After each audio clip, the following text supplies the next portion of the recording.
And let's bring back our Tuesday gaggle now. Bill Burton, Shira Center, and Phil Musser. Thanks again for sticking around, guys. I want to start off by talking about Ted Cruz. He's obviously been a big topic of conversation. He's back at home in Texas, got a rock star welcome there. But a different reception among other groups. This is what Thomas Donahue, the president and CEO of the U.S. Chamber of Commerce, had to say. He said, quote, "I don't know Senator Cruz. I sort of think of him as a tennis player. You know, if you are going to rush the net all the time, you better have a lot of motion to the left and the right. He hasn't proved that to me yet." So here you have a prominent leader of the business community questioning him. So, Phil, first to you, Ted Cruz, is he hurting the Republican Party? Is he helping? Ted Cruz has been has brought unbelievable clarity to the argument against Obamacare, and he's done that in a way that few senators in our recent history have done. And for a freshman senator to do that, that's incredible. He's certainly got a following that agrees that that's, and Republicans basically agree with him. We agree with him that Obamacare is a terrible idea.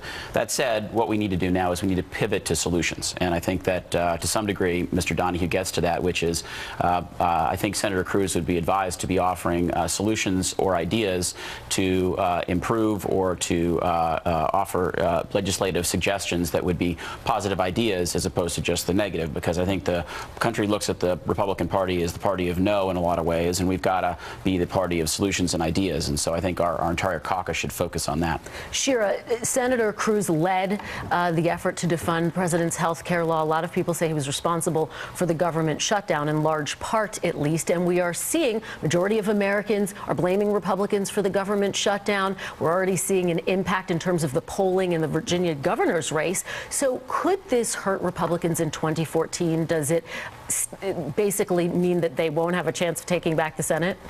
I don't think it's helpful to their chances in 2014, but I caution about a lot of polling we're going to see about this right now. A lot of it's generic ballot, and while that gives some hints, what we really want to see is what these polls are going to look like, 3 or 4 months out from Election Day. I mean, look at the last couple cycles where we had big waves, and that's what Democrats need to take back the House. They need a tsunami. They need a lot of things with the wind at their back for them to get the 17 seats they need. If you look at the polling from those cycles, it really didn't break until the summer before the election. So it's so early to tell, even with a massive event like the government shutdown and the numbers we saw Republicans get after that.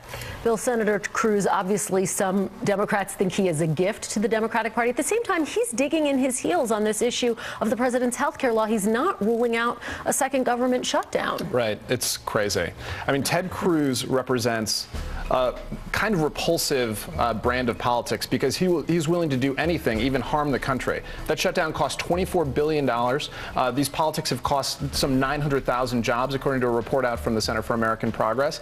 And it's not advancing the argument. It's helping him politically within his party, but it is not helping our country. All right, shameless plugs quickly. We're running out of time. Bill, first to you. Arkansas's 2nd congressional district, where Tim Griffin said that he was retiring. We've got a great bench of Democrats down there and another pickup opportunity for the Detroit. An interesting race. Shira? Stu Rothenberg has a great column out in Roll Call about the most important race of 2014. You'll have to go to rollcall.com to figure out which one that is. I agree. It's a must-read. Go ahead. America's comeback team is Republican governors. Solutions for Washington are going to come from governors. The one we should keep focus on this week, Scott Walker, in 4 days passes a $100 million property tax cut that goes into effect in December. That's government that works.